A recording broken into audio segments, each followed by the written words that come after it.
Hey guys, and welcome back to another video. In this video, we'll be going through the BBL SuperCoach Bowlers preview for the 25-26 season, in which we have a number of irrelevant bowlers. Yes, some of them do have DPP status so that they can be chucked into the batter slots, but we have a number of bowlers here to get through. Just quickly going through the list, I believe there's probably a solid, I would say 15 to 20 bowlers to go through from 4 to 5 teams, well, probably 6 teams in general, that are relevant to start the year, some more so than others, I would suggest. But yeah, anyway, before we jump into this video, remember to like and subscribe, turn the notification bell on so that you know when I upload, and let's jump into this. So, first up on the list, the highest priced bowler coming in at an average of 87.8 from his previous year is Mark Steckity.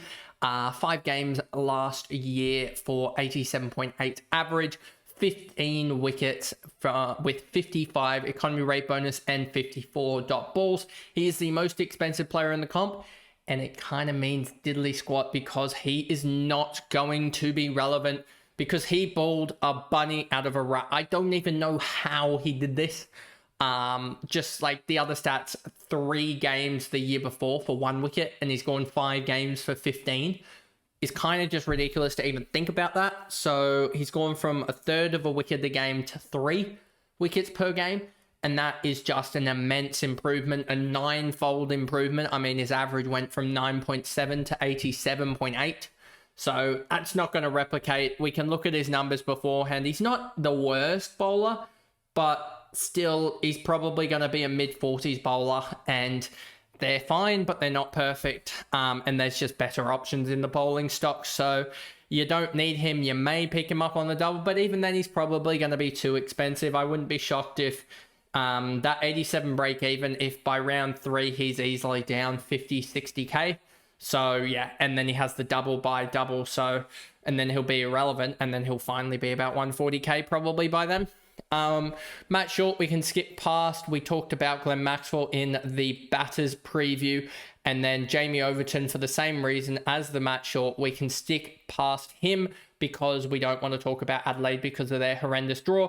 We talked about Mitch Owen in the batters preview.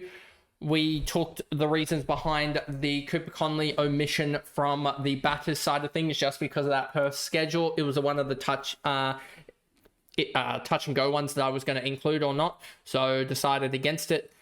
Spencer Johnson, I would have mentioned him, aside from the fact that it doesn't look like we're going to get him early, and that kind of negates everything with the Brisbane Heat schedule. If we look at that, they basically have this double here. I've messed that up, so let's go back. Let's go back there. And so after the round 2 double, they become very irrelevant because you're going to be picking up guys on the double rather than an expensive single guy in Spencer Johnson. So yeah, negates him. Jason Beredoff, Will Sutherland, Tom Rogers can all fall under the big roof of irrelevant. And that is because Melbourne Renegades have the worst schedule of them all. And so they are irrelevant probably up until round 8.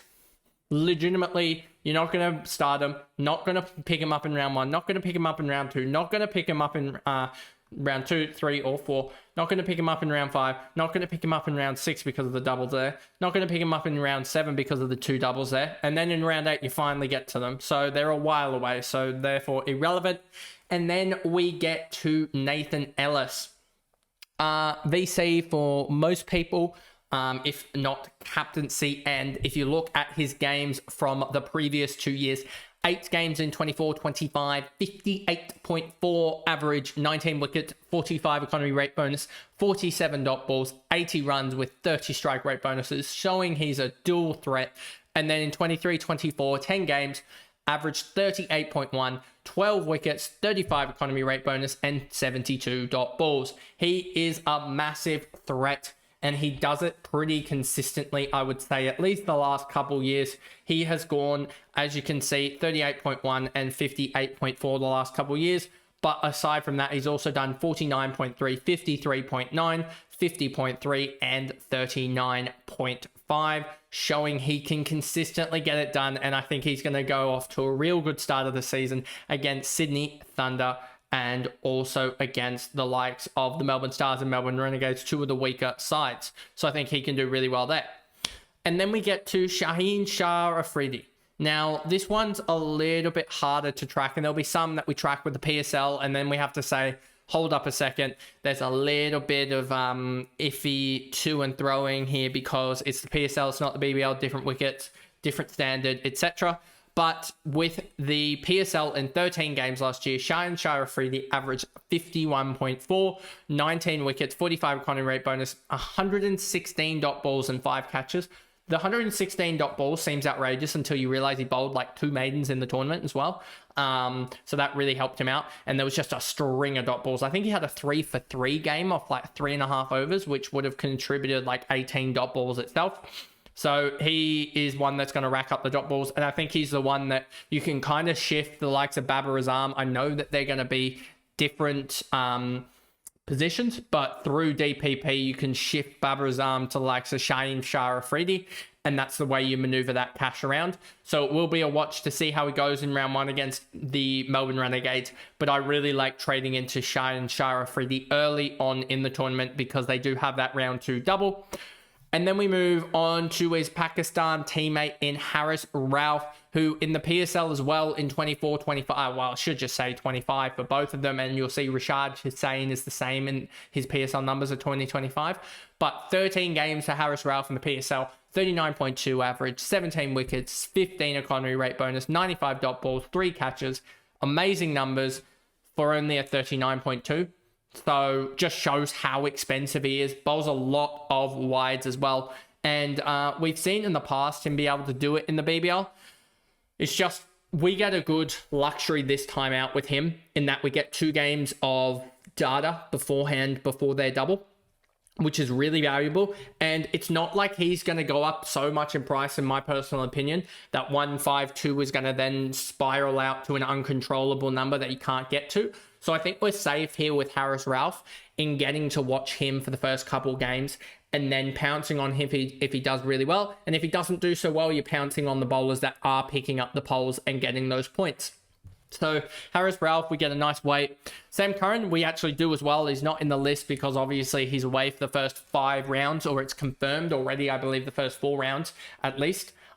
Which is a little bit annoying because he would have been so easy to start over like a Babar Azam in that same batter slot. But yeah, he's going to be one in the back end of the tournament that is going to be locked into most sides. He's probably one that you want to carry over the bye if you can in round 8 for the Sixers, just in preparation for their round 9, where Sammy Curran is probably going to star because he's going to be bowling death and batting like 6 or 7. And then Ravi Ashwin's out for the tournament, so that doesn't help. And then we've got Chris Green, who in 24-25 averaged 56.4 from 9 games. He had 11 wickets, 90 economy rate bonus, 63 dot balls, 3 catches, and 58 runs. A hell of a resume for him. And he just seems to consistently do it year on, year out, because as you can see, he averaged 43.7 in the year before that, off of 9 games with 5 wickets and 115 runs. And you can see 50.9 the year before that, 41.1, 39.9, 37.7, 48.9, and 51.3, consistently up there in the high 40s, early 50s for scoring year on year. So these are the type of bowlers that you want. That as well as being a bowler, he is batter classified. We did talk about this, that we skipped some of the bowlers in the or bowler classified players in the batters preview because I felt like they were more intuitive to put in the bowlers section, and Chris Green is one of them. And I just really like this. I think he's going to be an obvious option in round 2. I think a lot of people are probably going to be going Green, Shaheen Shah Afridi, and McAndrew. I think a lot of people will go down that route. That'll get most people up to 7 or so seven or so doublers on that round. And then potentially you can get an 8th or something if you're able to through a boost, or you just hold fire, you wait for the boost, because boosting will be critical. And I need to probably do a whole video sometime in the next week on looping, boosting, and everything in between, and how to set up the year with fixtures. So I'll probably do almost a dummy's guide to BBL or something later on in the week. But yeah, Chris Green is a massive in round 2 if you don't have him to start, which I wouldn't recommend to start because 148k for him is rather expensive when you can be having Benny DeWarshus at 146.8k off the back of a season in 24-25 where he played 9 matches, 55.7 average, 12 wickets, 20 economy rate bonus, 68 dot balls. But the huge one this year was the 100 runs and 60 strike rate bonus, up from 23 runs and 0 strike rate bonus in 23-24, in which that basically directly linked his average just through the roof. He actually, if you just completely take that out, would have averaged about 45, 44, which would have been about 2 or 3 less than he had the year before.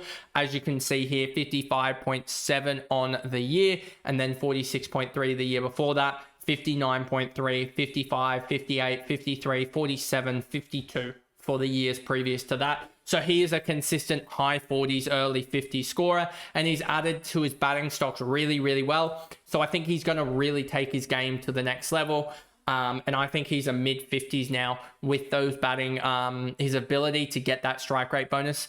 I think he is a guy that will chomp up and really score well. And I think he's a guy that maybe you even want to hold on to in singles just because of that dual capacity threat. He isn't the best fielder, but when you have a guy that's going to bowling in the power play, power surge, the death, and he's also going to be able to clear any rope in Australia very, very easily and get that strike rate bonus, he is one of the best placed players to really go hard. And I just remember the games last year where he would just go absolutely nuts. And you can see here a 107 off of 20 runs, which he got the strike rate bonus and 2 wickets. And then I'm pretty sure this was a double in which he had 6 wickets in the double, probably a 4 and a 2 for, and then 46 runs. Sorry, that doesn't look right as well. That should be, that 46 should be upwards of about 138 or something, 148. But yeah, that's not right. But you can see here a 30 for a 10 strike rate bonus, a 23 for a 25 strike rate bonus, a 20 for a 25 strike rate bonus, and that 14 would have gone close as well. And then we get onwards and upwards. We talked about Stoinis in the batters preview. And then for the Perth bowlers, they do miss out in this preview. Unluckily, I would say, just because of their price point, alongside the fact that they've got the round 4 double rather than the first 3 rounds. And we know we want to really critically go after those first 3 rounds in the doubles to load up on them, because then we can deload on the right teams, like deloading on the Sixers, deloading on the Brisbane Heat when they've done their double, and keeping hold of the Hurricanes, keeping hold of those Melbourne Stars players through their bye, because that'll be critical in the long run. So the next guy up is the likes of Wes Agar in 24-25, 5 games, 51.8 average, 9 wickets, 15 economy rate bonus, and then 40 dot balls and 1 catch. In 23-24, 4 games, 16.5, really didn't show up, 2 wickets, no economy rate bonus, 21 dot balls and 1 catch. He did not show up. And he's very much an up and down bowler if we get over to him and grab him up. You can see year on year if the likes of SuperCoach will actually load for me. You can see 51.8, 16, 48, 47, 45, 52, 32, 15. He's very, very up and down, inconsistent. Could this be his year? At 136k, I say no, and I raise to you his Thunder teammate in Nathan McAndrew, who should be the guy that you really go cheap on next in round 2 for your trade-in. So I don't really like Wes Agar. I think McAndrew is a better player personally, so I think he'll get in over Wes Agar, and I think Wes Agar is the one to potentially drop when Lockie Ferguson gets back from ILT 20, and so I don't really rate this selection if you do have him in your side. And then we move on just below him to Sean Abbott, a serial top 10 scorer in the BBL, or it feels like it's been like that forever. For him, he's gone 50.7, 34.1, 63.8, 70.8, 54.3, 85.3, 67.9, and 79.5. And that amounts to last year, 24-25, 6 games, average of 50.7, 10 wickets, 10 economy rate bonus, 63 dot balls, 12 runs, and then 23-24, 7 games, 34.1 average, 7 wickets, 10 economy rate bonus, 58 dot balls, and 18 runs.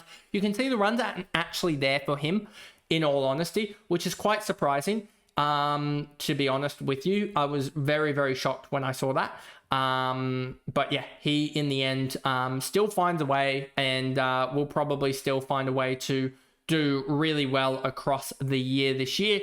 Let's just look quickly at his season stats, and you can see the 50.7, the 10 wickets. He's back at his best back in, I want to say it was 22-23, where he took 25 wickets, I want to say. Let me just check. Yep, that would have been 25 wickets in the 12 games or whatever that he played. 13 games, I believe it was. So almost 2 wickets a game, which is up there with the best of all time for a single season. And yeah, he has that ability to do that. I'm pretty sure the year before that as well, he averaged 70.8, so even more, 16 wickets in the 10 games, but also contributed with the bat and in the field with 11 catches. He really does well because of his ability to score in every single asset of the game. You can see here this year, the 350 would have been 15 wickets or something. Yeah, no, it would have been 14 wickets, sorry. And that was an average of 85. You can probably take away about probably 8 points per game. So that's probably under the normal system, like a 78 or so, rather than a 85. But yeah, he is still a really, really good scorer, and a guy that if fit, all we're basically wondering is he going to be fit for opening round, or round 1, you should say. And that'll be the biggest question, because if he's fit, you're playing him. There's no questions asked, in my personal opinion, because he's a guy that can just have those huge games. A 94 pointer against per Scorchers. I mean, an 86 back here against the Strikers. Hadn't actually did well. That was a rain out this game as well. Which I'm pretty sure that was the rain out in the 5 overs or whatever. And then if you actually look at his stats for 24-25 and you take that rain out into consideration, it's 303 points from 5 games, which is an average of about 60. So yeah, you can kind of see, as well as this Adelaide Oval game. I want to just see if I can bring them up. Let's go to BBL 2024-25 fixtures. Let's just go and see if I can bring up that fixture against these. It was this game here where he probably bowled 1 over or something and didn't do anything. He bowled in the end 1 over for 12 runs, 2 dot balls, and that was it. I'm pretty sure this was the game in question against the Thunder, where he put up a 2. There was probably a leg by in one of the dot balls that prevented him from scoring. And you can also see that the likes of Hayden Kerr and the likes of Benny DeWarshes are massively impacted in those games as well. So we can actually just quickly, if this would allow it, SuperCoach is just being a nagging, annoying little annoyance. But we can just quickly go back and look at the Adelaide Striker game. He didn't have a good game that game, only 8 for that game. If the BBL SuperCoach app would actually work for once, how slow do you have to be for this? It's bloody annoying. But anyway, let's just quickly go here and see if it will work. You can see Benny DeWarshes, he had a 1 there for that game, if my memory serves me correct. Or he had a 13. No, that's not right. He would have had in that game, if we go back here, he had a 1 pointer in that game. So if you take out that 1 game for him, that's actually a 500 off of 8 games, which is an average of about 60 odd. So you're actually getting a discount on some of these Sixers players that played in that game. Mainly the likes of Hayden Kerr, Sean Abbott, Todd Murphy, Benny DeWarshes, Philippi, as well as the likes of, yeah, that's pretty much it. So that's where you're getting a discount. You're also getting a discount on the likes of a Chris Green, and then also on the likes of a Nathan McAndrew and others there, as well as Sam Billings. So you're getting a little bit of a discount there just based on that game that came on for 5 overs and didn't do much. I wish SuperCoach would actually allow you to look up stats in a separate browser and then come back onto the the thing because it doesn't seem to be wanting to do that. But anyway, we're back here. And then the next player we're going to go to is one we need to just gloss over here. Lockie Ferguson, ILT 20 duty for a little while, so won't be back. And then Bo Webster, I said in the batters, I project him to be in the test squad most of the time, so I don't project him to be back. I think he even could get a test recall in Brisbane. And then we get to Riley Meredith in 24-25. He had 8 games, an average of 49.4, 11 wickets, 50 economy rate bonus, 59 dot balls, 3 catches. And in 23-24, 9 wickets, 28.2 average, 9 games, 28.2 average, 7 wickets, 30 economy rate bonus, 69 dot balls, 2 catches. And if you do want to look at his vitality blast in 2024, 2025, Meredith stats, let's just show you how dismantling this man was in the vitality blast. Boom. 14 games, 28 wickets, an average of 16.32, an economy rate of 8.62, a little bit expensive, but still, that's roughly the economy rate that he was doing in the BBL last year, but he was getting on average 0.4 wickets per game more, which in itself is about 8 points per game more, and he was doing it at a lower clip as well in terms of the average. And then, I think he was picking up more bags, which definitely does help him out in terms of the wickets bonus. So he is the guy that we really need to consider for our starting sides. He's a guy that pretty much hasn't left my side just because of the squeeze on the, I guess in general, the Hobart and Sydney Sixers being the only 2 teams on the double to start. You really want to maximize them and such. You pretty much pick up any guy that is actually nailed on into the 11 to play those in those first 3 rounds. Are they going to play the maximum amount of games available for them?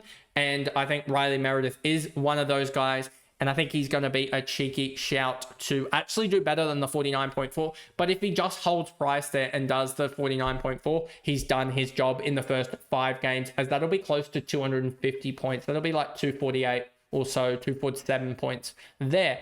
And then the next guy to talk about is Xavier Bartlett. 128k last year, 9 games, 48.7 average, 12 wickets, 45 economy rate bonus, 75 dot balls, 4 catches. The year before that, 8 games, 68.5 average because of the 16 wickets, 50 economy rate bonus, 76 dot balls, and 5 catches.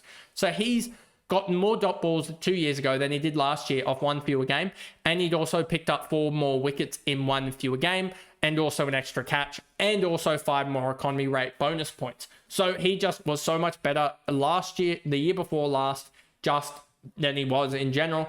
If SuperCoach would allow me to actually click across to his stats to show you, because they're being really awfully slow.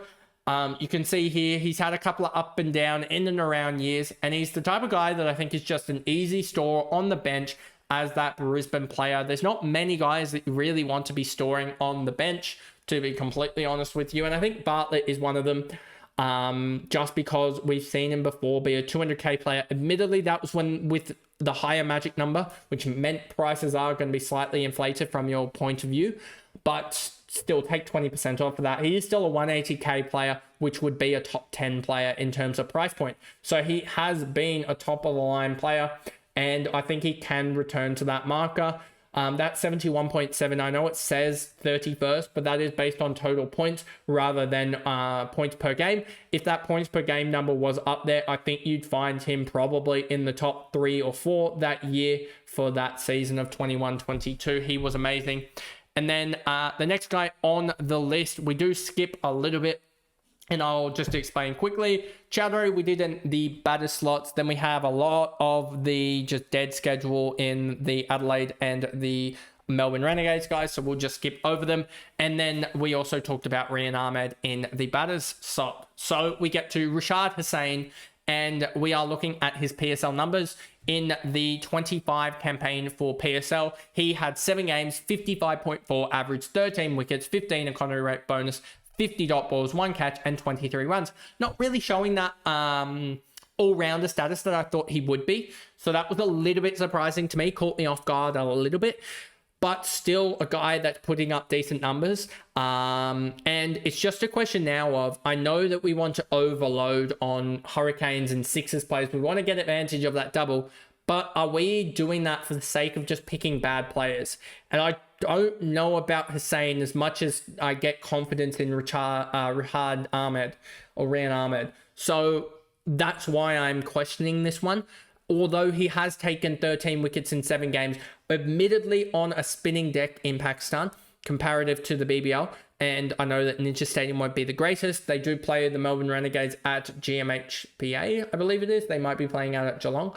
But still, I do not know if I necessarily like this one as much as I did in pre-season after looking through his stats.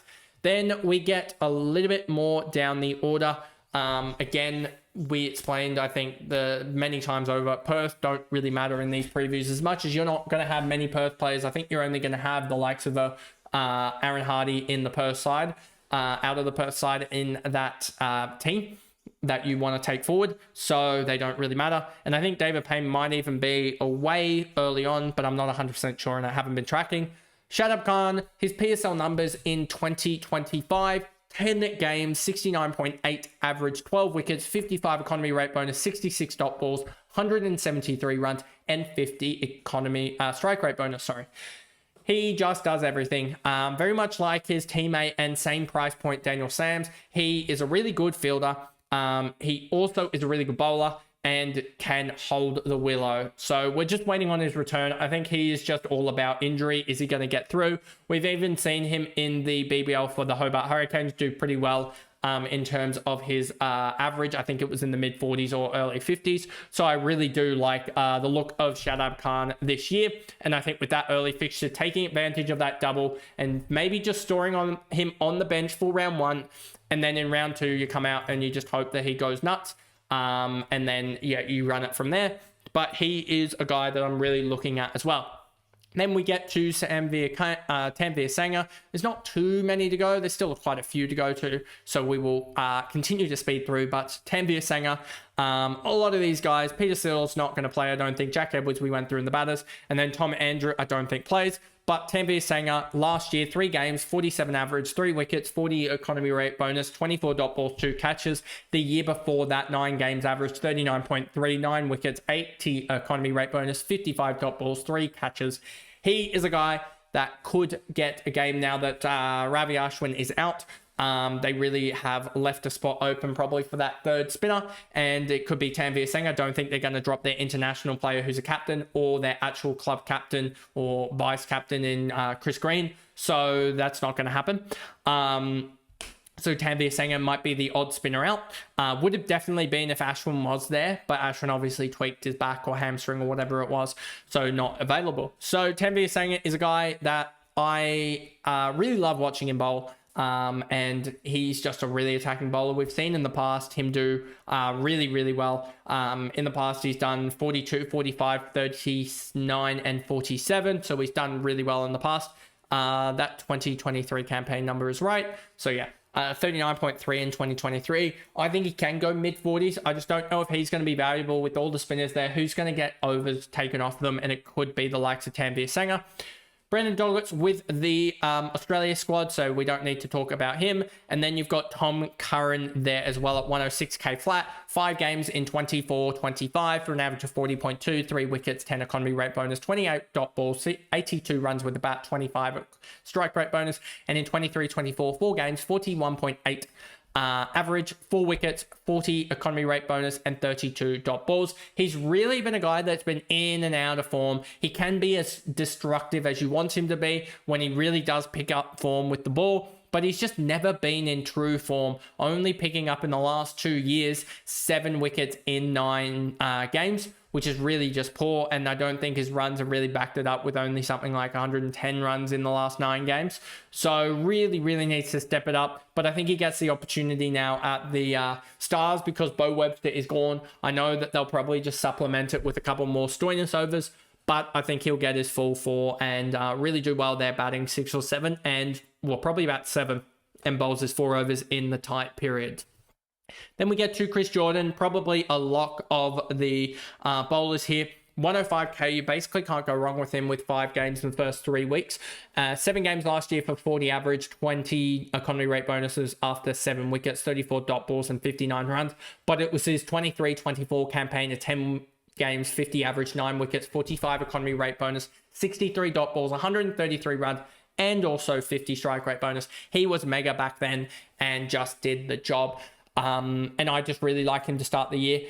If you look at the 5 games, I'm looking at them almost like a big sample size. I reckon he can score 230, 240 points. If you take away that single game and you're looking at the doubles exclusively, say you take 60 off of that, you're still looking at 170 in those 2 weeks. I don't think anyone on a single is going to average 85, and I doubt many of the guys on doubles are going to average 85 in those weeks. So I do really like the likes of Chris Jordan and hope he can just fire when it's critical for the side.